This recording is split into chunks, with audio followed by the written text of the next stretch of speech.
Now, fair Hippolyta, our nuptial hour draws on apace. 4 happy days bring in another moon. For oh, methinks how slowly this old moon wanes. She lingers my desires. 4 days will quickly steep themselves in night. 4 nights will quickly dream away the time. And then the moon, like to a silver bow, new bent in heaven, shall behold the night of our solemnity.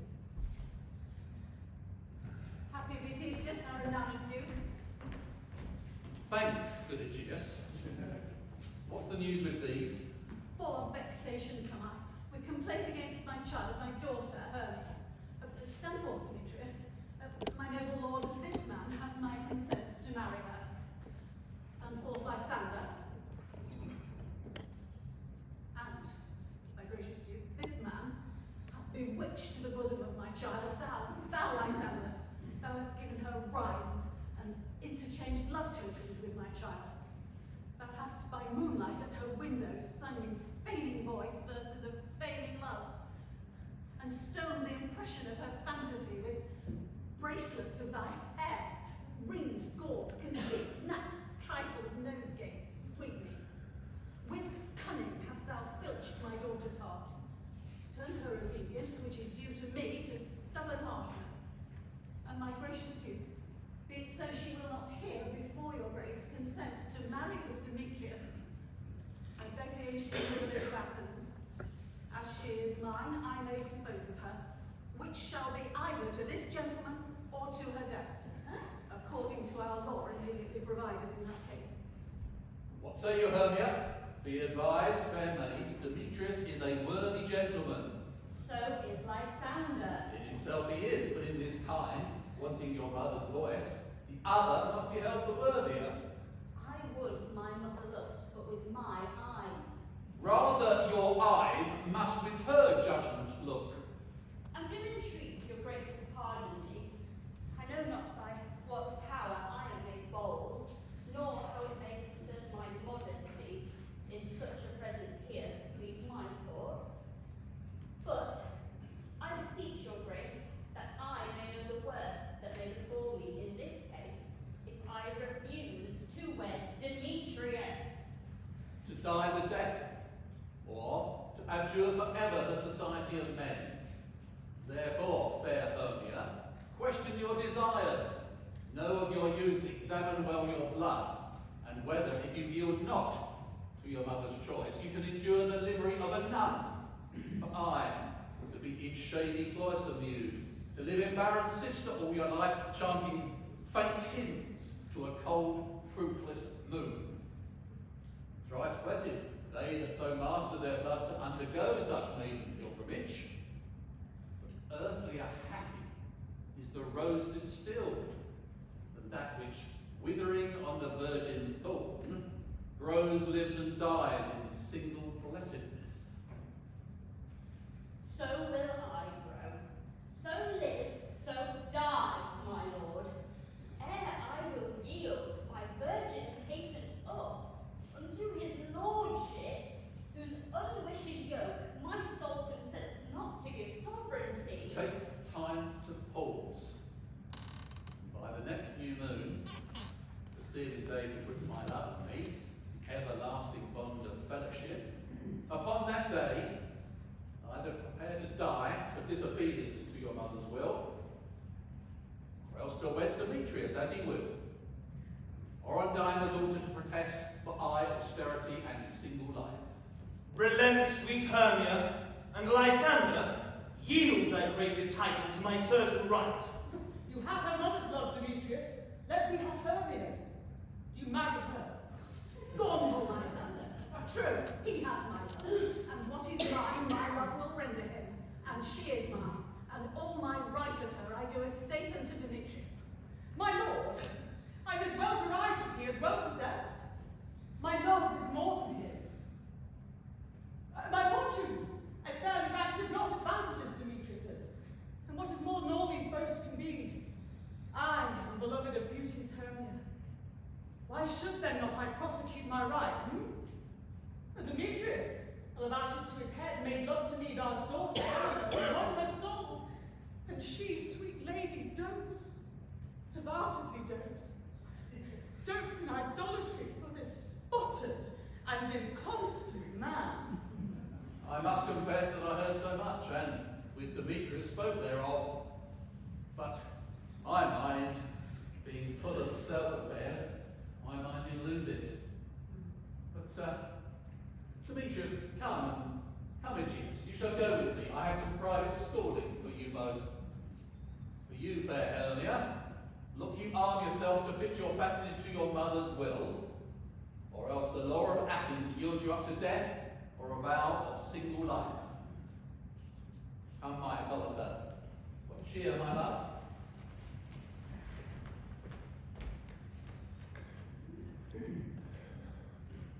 How now, my love?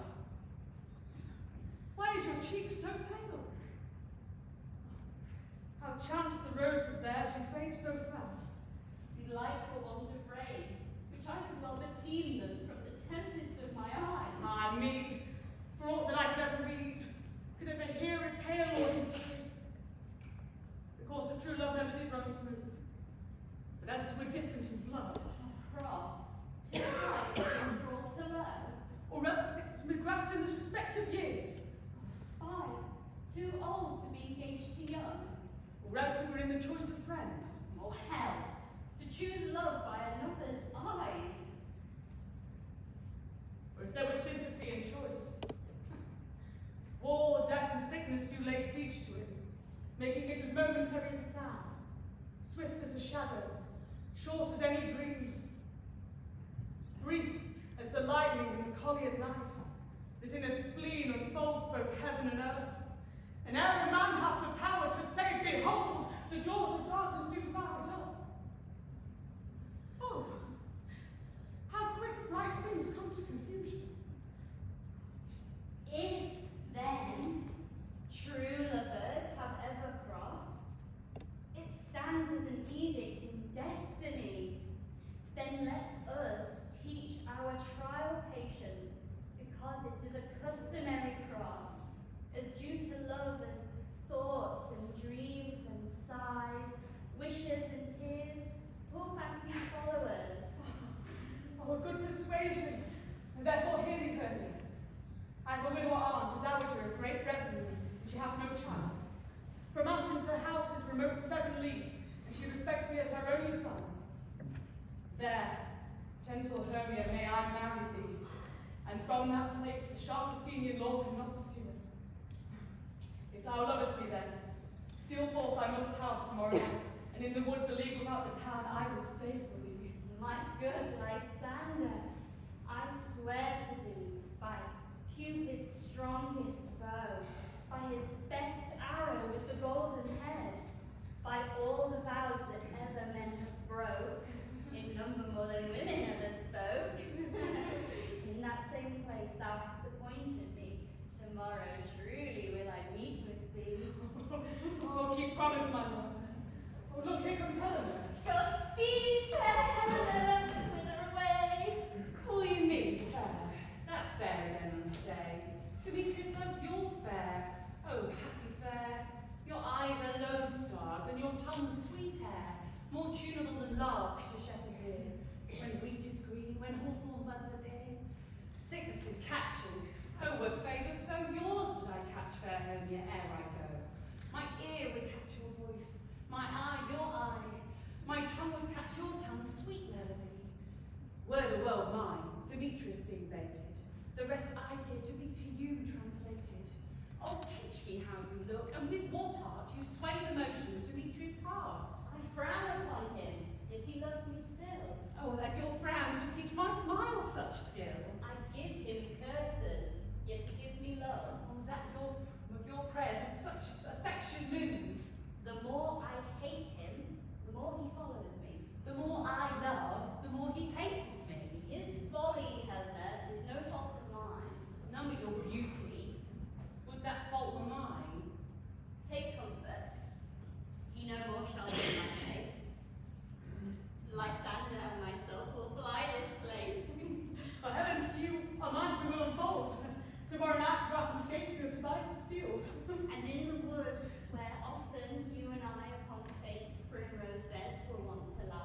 empty our bosoms of their counsel sweet. Tomorrow, there my Lysander and myself shall meet, and thence from Athens turn away our eyes to seek new friends and stranger companies. Oh, farewell, sweet playfellow, pray thou for us, and good luck grant thee thy Demetrius. Keep word, Lysander, we must starve our sight from lovers' food till morrow deep midnight. I will, fair love.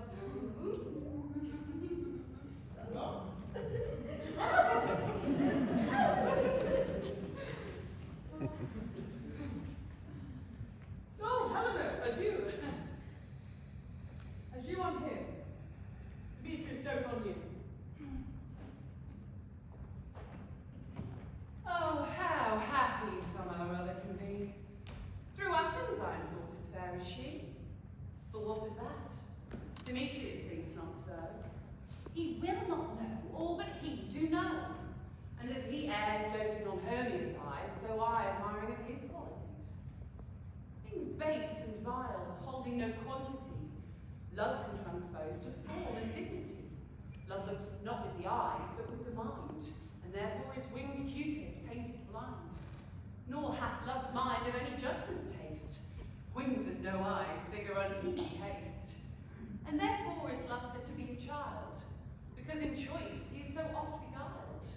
As waggish boys in games themselves forswear, so the boy love is perjured everywhere. For ere Demetrius looked on Hermia's line, he hailed down oaths that he was only mine. But when this hail some heat from Hermia felt, so he dissolved, and showers of oaths did melt. I will go tell him of fair Hermia's flight. Then to the wood will he tomorrow night pursue her, and for this intelligence, if I have thanks, it is a dear expense. But herein I mean to enrich my pain, to have his sight thither and back again.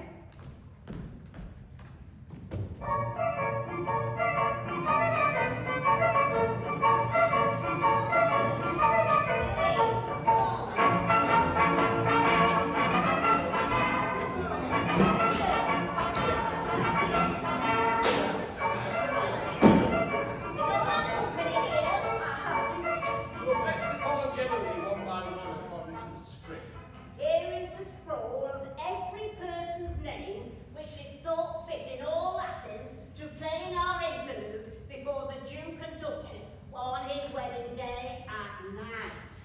First, good Peter Quince, say what the play treats on, then read the name of the actors and so grow to a point. Marry, our play is the most lamentable comedy and most cruel death of Pyramus and Thisbe. Well, a very good piece of work indeed, I assure you. And a merry. Now, good Peter Quince, call forth your actors by the scroll. Masters, spread yourselves. Nick Bottom the Weaver. Ready? Name what part I am for and proceed. You, Nick Bottom, are to set down to play Pyramus. Oh. What is Pyramus? A lover or a tyrant? It's a lover that kills himself most gallantly for love. Oh, that will have some tears in the true performing of it. If I do let the audience look to their eyes, I will move storms. I will condole in some measure. To the rest. Francis. Yes, my chief humour will be that of a tyrant. I prefer Hercules rarely, or a part to Terracatin to make or split. The raging rocks and shivering shocks shall break the locks of the prison gates. Artemis's car shall shine from afar and make and mar the foolish fates. This was lofty. Now name the rest of it. Francis Luther. This is Hercules' vein, a tyrant's vein. A lover is more condoled. Francis Flute. Here, The bellows mender. Here, Peter Quince. Flute, you are to play Thisbe. What is Thisbe? A wandering knight? No, he's a lady that Pyramus must love. Let me not play a woman. You can play it in a mass, and you may speak as smooth as you will. And I may hide my face. Let me play Thisbe too, and speak in a monstrous little voice. Thisbe, Thisbe, Pyramus, my dear love, thy Thisbe love, my lady. No. You must play Pyramus and flute you Thisbe. Well, proceed. Robin Starveling the tailor. You, Peter Quince. Starveling, you must play Thisbe's mother. Tom Snout the tinker. Here, Peter Quince. You must play Pyramus's father, myself, Thisbe's father. Snub the joiner, you the lion's part, and I hope a play is well fitted. Have you the lion's part written? If so, give it me, for I am slow of study. Oh no, you may play it extempore, for it is nothing but roaring. Let me play the lion too. I will roar that it will do any man's heart good to hear me. I will roar that will make the Duke say, "Let him roar again! Let him roar again!" Oh, if you should do it too terribly, it would frighten the Duchess and the ladies, and they would shriek, and that were enough to hang us all. I grant you, friends, if you should frighten the ladies out of their wits, they would have no recourse but to hang us. But I will aggravate my voice, so I will roll you gently as any sucking dove. I will roll you Antiquary Nightingale. You must play no part but Pyramus, for Pyramus is a sweet-faced young man, a proper man as one shall see on a summer's day, a lovely, gentlemanlike man. Therefore you must needs play Pyramus. Well, I will undertake it. What beard were I best to play it in? Why, what you will. I will discharge it in either straw-coloured beard, your orange tawny beard, your purple ingrained beard, or your crown-coloured beard, your perfect yellow. Oh, some of your French crowds will have no hair at all, and then they play in bare face.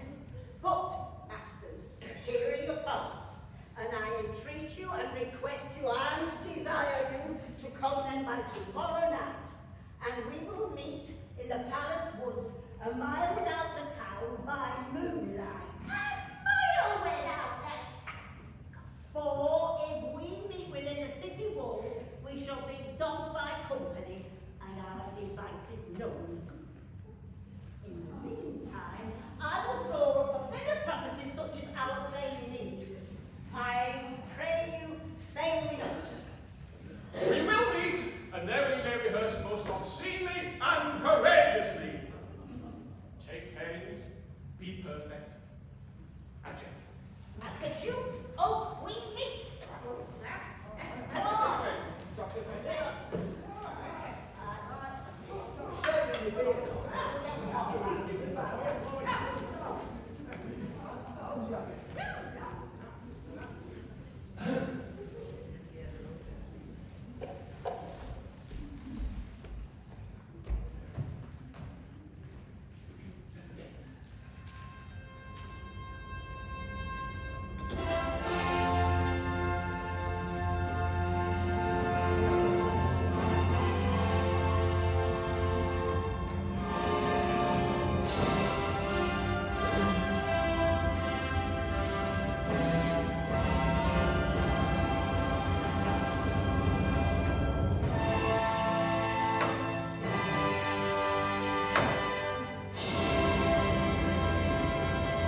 stolen from an Indian king.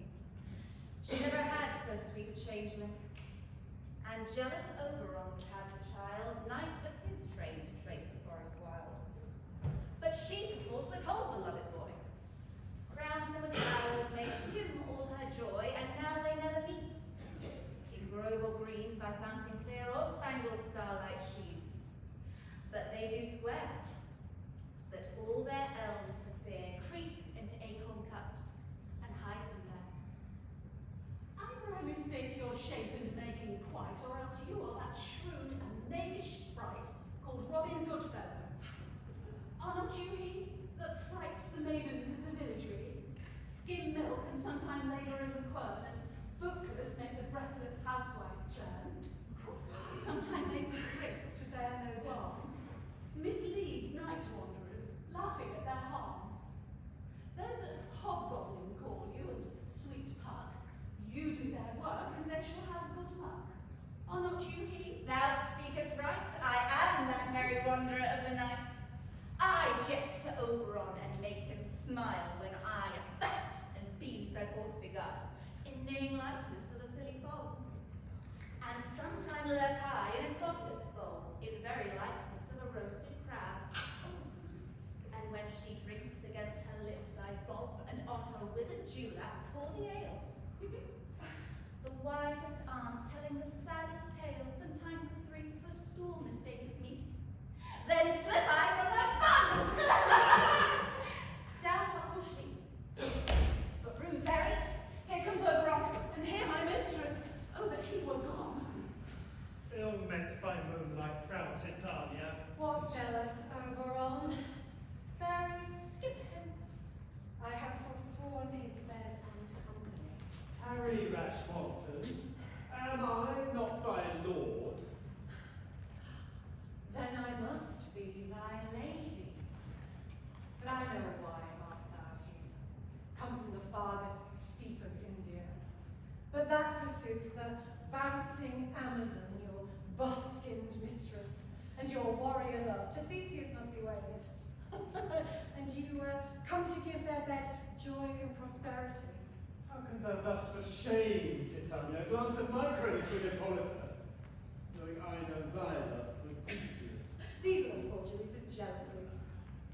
And never since the middle summer spring met we, on hill, in dale, forest or mead, or by paved fountain or by rushy brook, or on the beached margins of the sea to dance our ringlets to the whistling wind.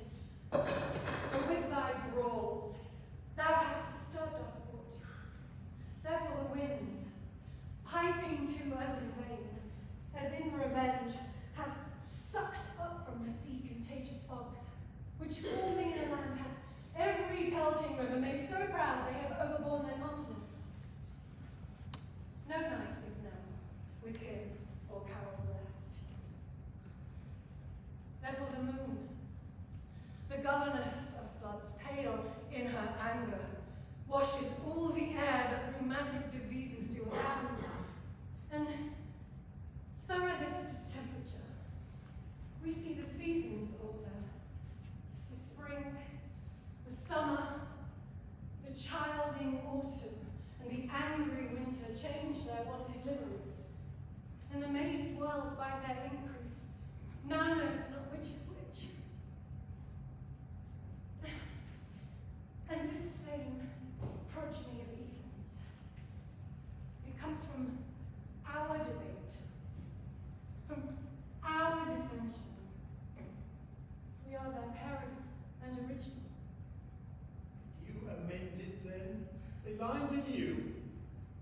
Why should Titania cross her Oberon? I do but beg a little changeling boy to be my henchman. Set your heart at rest. The fairyland buys not the child of me. Its mother was a votress of my order, and in the spiced Indian air by night, full often had she gossiped by my side, and sat with me on Neptune's yellow sands, marking the abundant trees on the flood. When we have laughed to see the sails conceive and grow big-bellied in the wanton wind, would she,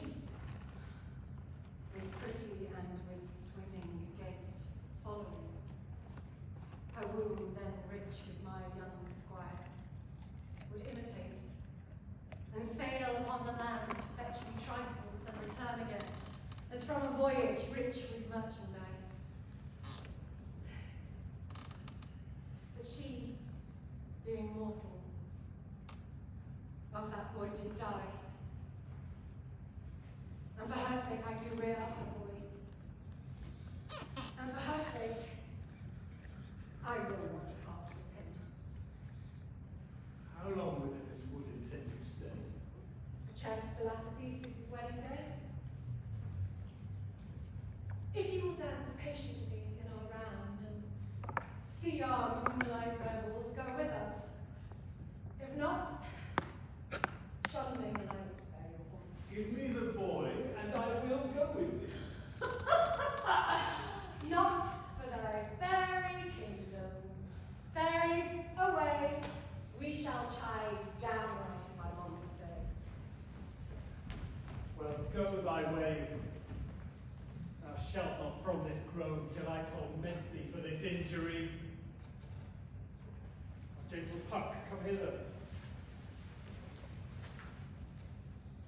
Thou rememberest, since once I sat upon a promontory, and heard a mermaid on a dolphin's back, uttering such dulcet and harmonious breath, that the rude sea did grow civil at her song, and certain stars shot madly from their spheres to hear the sea maid's music. I remember. At the very time I saw, but thou couldst not, flying between the cold moon and the earth, Cupid all armed. At a certain aim he took at a fair vestal thrown in by the west, and loosed his love shaft smartly from his bow, as it should pierce 100,000 hearts. I did see young Cupid's fiery shaft quenched in the chaste waters of the watery moon, and the imperial votaress passed on in maiden meditation, fancy free. Yet marked I where the bolt of Cupid fell. It fell upon a little western flower, before milk white, now purple with love's wound. The maidens call it love in idleness. Fetch me this flower, the herb I showed thee once.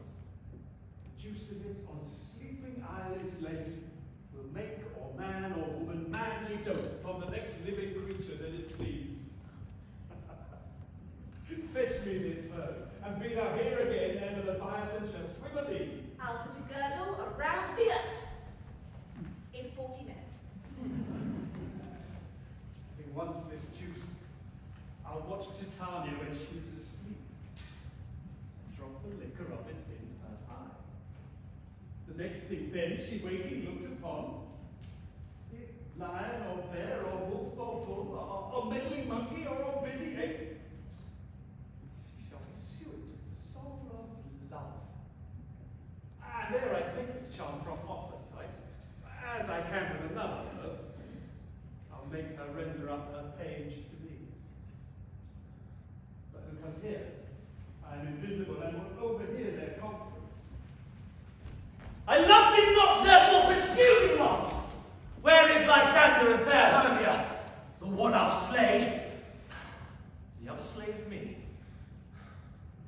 Thou toldst me they were stolen into this wood, and here am I, and wood within this wood, because I cannot meet with Hermia. Hence, get thee gone, and follow me no more. You draw me, you hard-hearted adamant, and yet you draw not iron, for my heart is his truest steel. Leave me your power to draw, and I shall have no power to follow you. Do I entice you?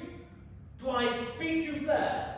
Or rather, do I not in plainest truth tell you, I do not, nor cannot, love you? And even for that I do love you more. I am your spaniel, and Demetrius, the more you beat me, I will fall on you. Use me as your spaniel. Spurn me, strike me, neglect me, lose me. Only give me leave, unworthy as I am, to follow you. What worse a place can I beg in your love, and yet a place of high respect with me, than to be used as you use your dog? Tempt not too much the hatred of my spirit, for I am sick when I do look on thee. And I am sick when I look not on thee.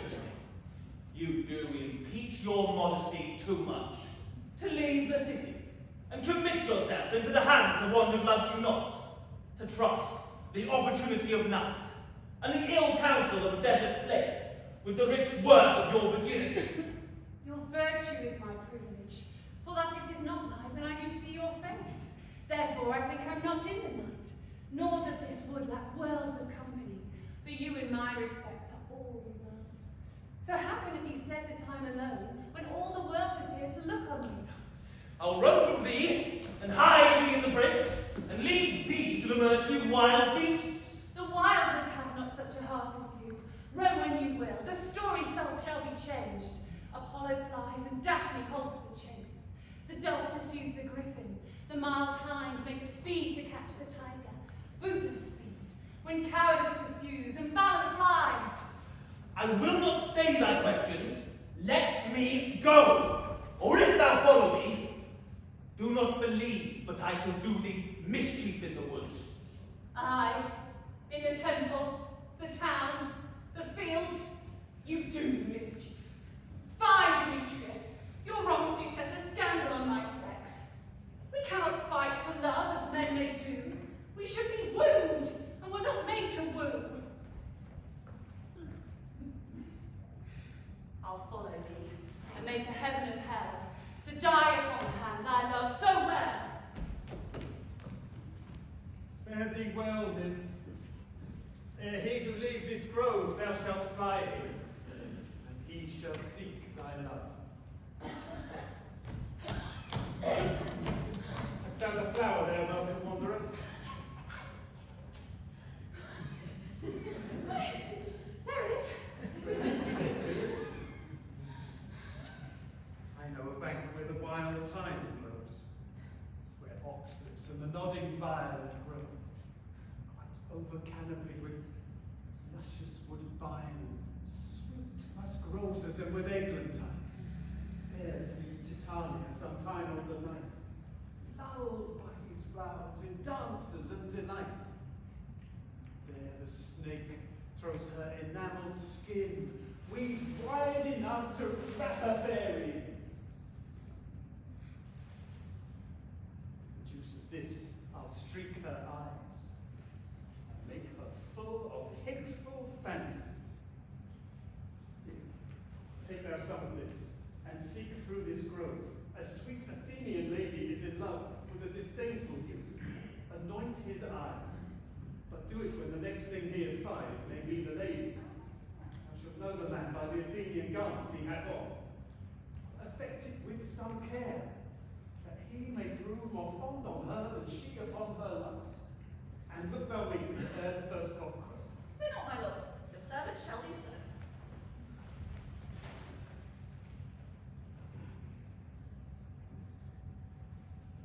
Come, now a roundel and a fairy song.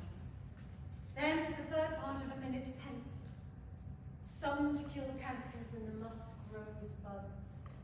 Some war with reremice for their leathern wings to make my small elves coats. And some keep back the clamorous owl that nightly hoots and wonders at our quaint spirits. Sing me now asleep, then to your offices and let me rest.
thou dost wake, do it for thy true love take.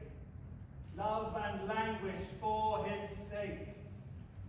In ounce or cat or bear, hard or boar with bristled hair, in thy eye that shall appear when thou wakest is thy dear. Wake when some vile thing is near. Fair love, you think from wandering in the wood. And to speak troth, I have forgot our way. We'll rest us here if you think it good, Hermia, and tarry for the comfort of the day. Be it so, Lysander. Find you out of bed, for I upon this bank will rest my head. One turf will serve as pillow for us both. One heart, one bed, two bosoms and one trough.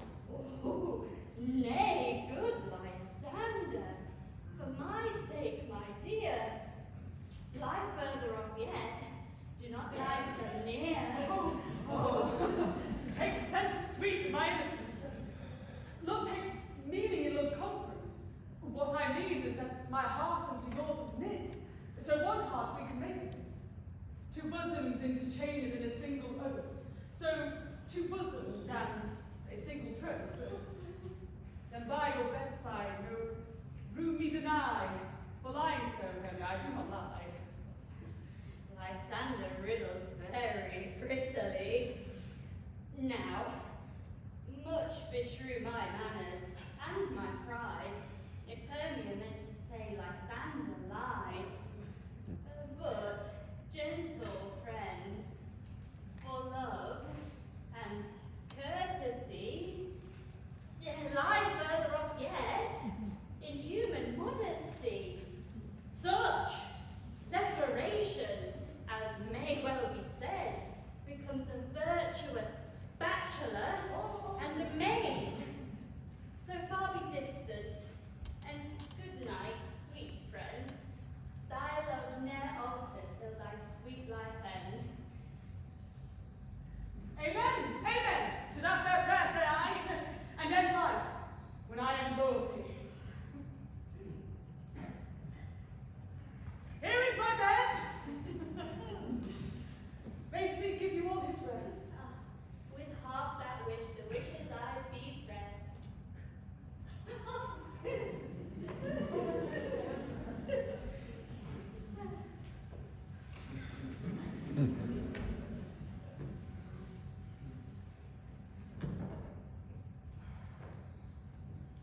Through the forest have I gone, but Athenian found I none, on whose eyes I might approve this flower's course in stirring love. But what silence! Who's here? Weeds of Athens he doth wear. This is he, my master said, despiseth the Athenian maid. And here's the maiden, sleeping sound on the dank and dirty ground. Pretty soul, she does not lie in this lack love, this kill courtesy. Churl, over thine eyes I'll throw all the power this charm doth own. When thou wakest, let love forbid sleep his seat on thy eyelid. So wake when I am gone. But now I must overrun. Stay, no, thou kill me, sweet Demetrius. Charge thee hence, and do not haunt me thus. Oh, wilt thou darkly leave me? Do not so. Stay on thy peril, I alone will go. Oh, I am out of breath in this fond chase. The more my prayer, the lesser is my grace. Happy is Hermia wheresoe'er she lies, for she hath blessed and attractive eyes. How came her eyes so bright? Not with salt tears, if so mine are often washed than hers. No, no, I am ugly as a bear, for beasts that meet me run away for fear. Therefore no marvel, though Demetrius do fly in my presence as a monster thus. What wicked and dissembling glass of mine make me compare with Hermia's fairy eye? But who is here? Lysander on the ground. Dead? Or asleep? I see no blood, no wound. Lysander, if you live, good sir, awake.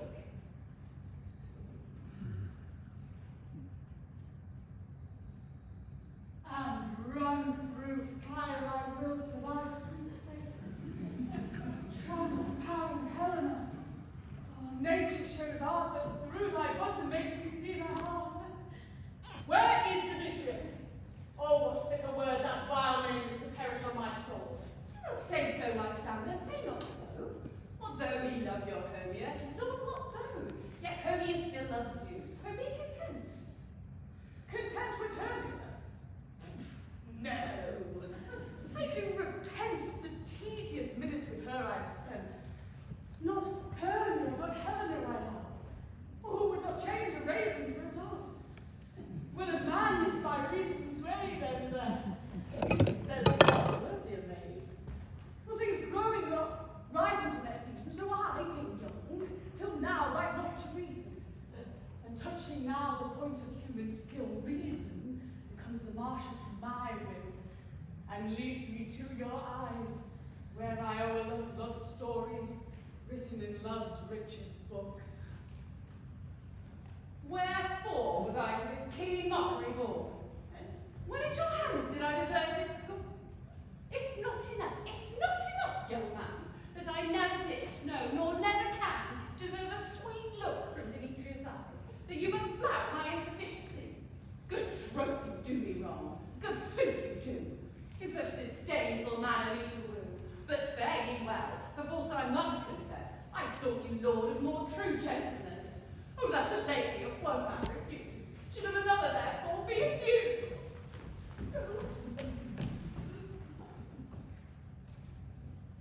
She sees not Hermia. Hermia, sleepeth thou there? And never mayst thou come Lysander near. For surfeit of the sweetest thing, the deepest loathing to the stomach bring. Or is the heresies that did make men leave are hated most by those they did deceive? So thou, my surfeit and my heresy, be hated of all, but most of me. And for my powers, address your love and might to honor Helen, and to be her knight. Help me, Lysander! Help me! Do thy best to pluck this crawling serpent from my breast! I me! For pity! What a dream was here!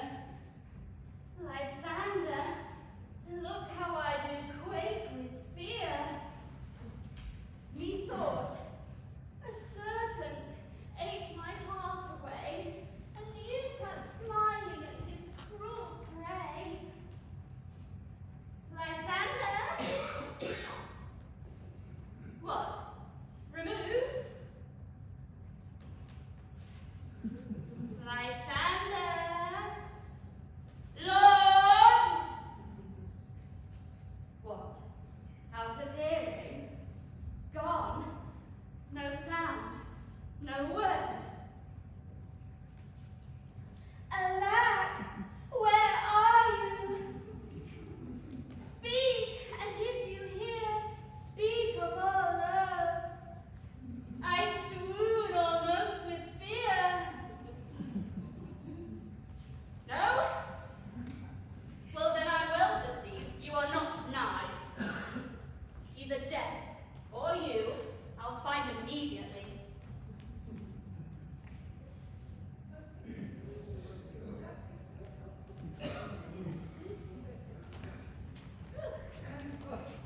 Miles, she said.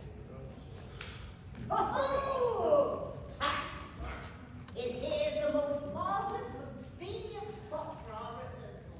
This green plot shall be our stage, and this hawthorn brake our tiring house. And we shall do it in action, as we shall do it before the Duke. Read acquaints. What sayest thou, boy? There are things about this comedy of Pyramus and Thisbe that will never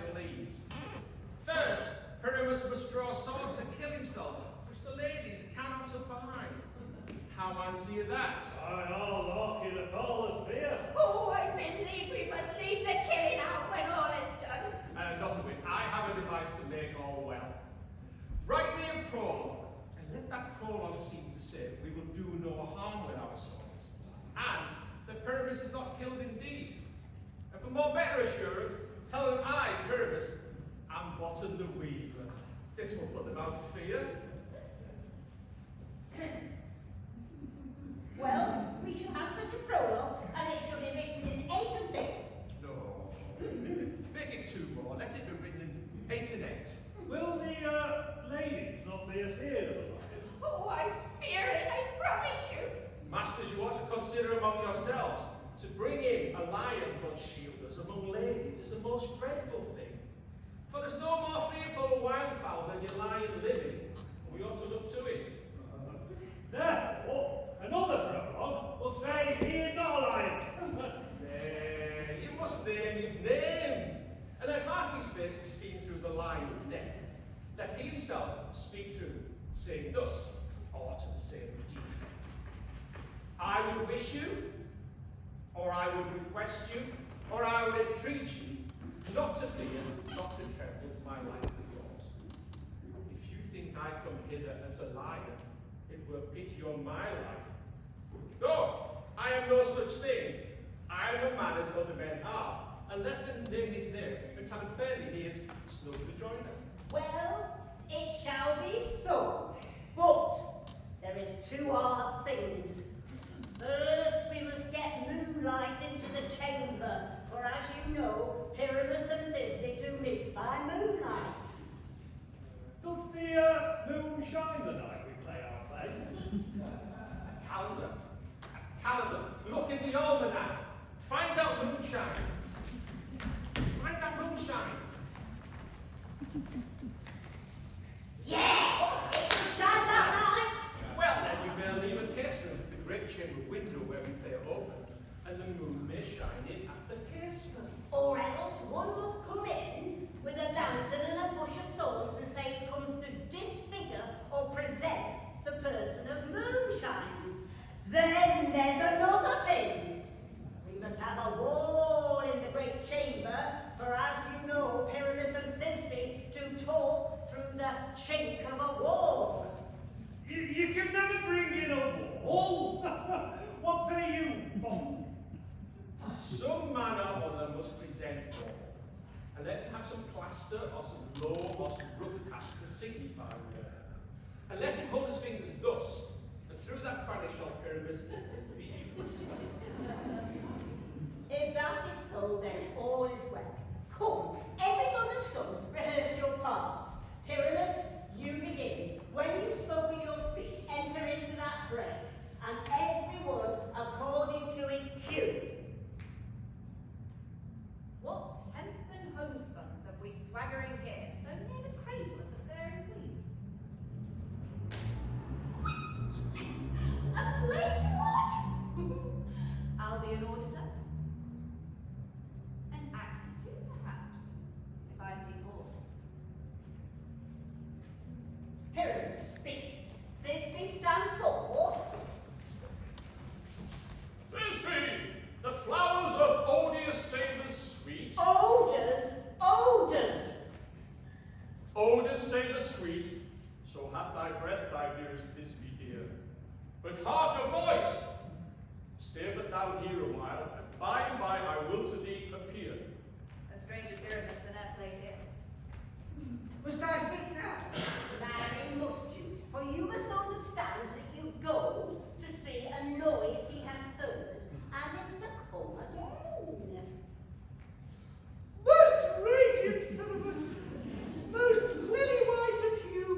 I will walk up and down, and I will sing, so they shall hear I'm not afraid.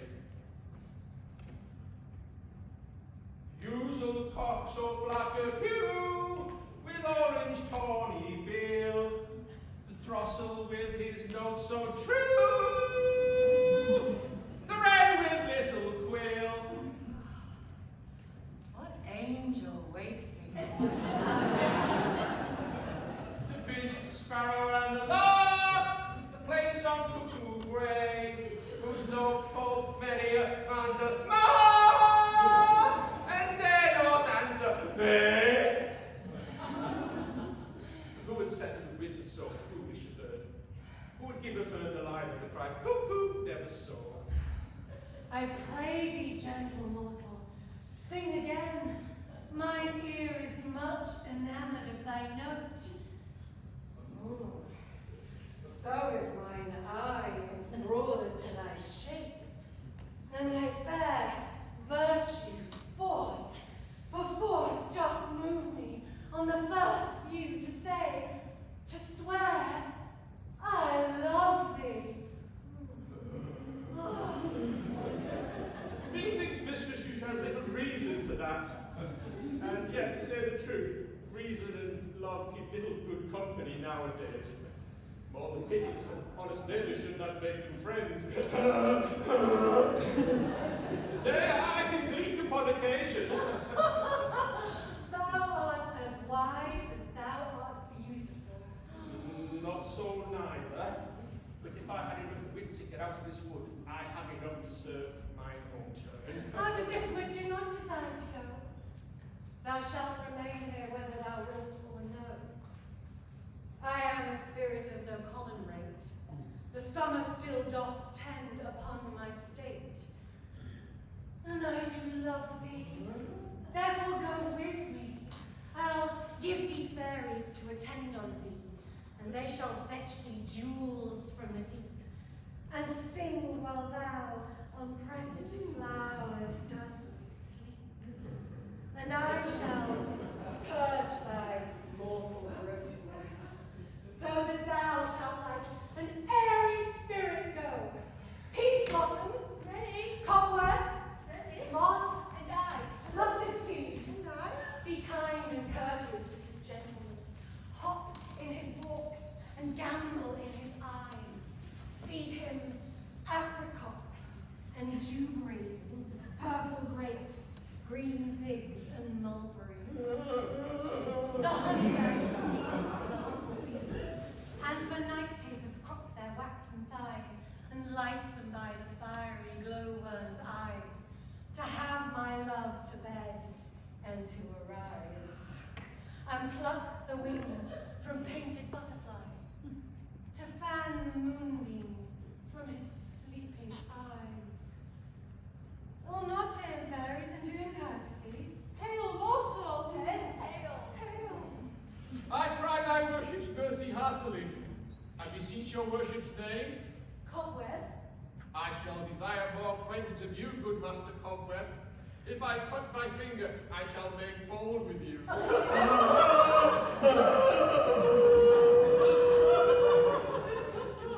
Your name, honest gentleman? Peas blossom. I pray you, commend me to Mistress Squash, your mother, and Master Peascod, your father. I shall desire more acquaintance of you, too. Your name, I beseech you, sir. Mustard seed. Oh, good Master Mustard Seed, I know your patience well. That same cowardly giant like Oxbeef hath devoured many a man of your household. I promise you, your kindred hath made my eyes water ere now. I shall desire you of more good acquaintance, good Master Mustard Seed. come, wait upon him, bring him to my bower. The moon, methinks, looks with a watery eye, and when she weeps every little flower, lamenting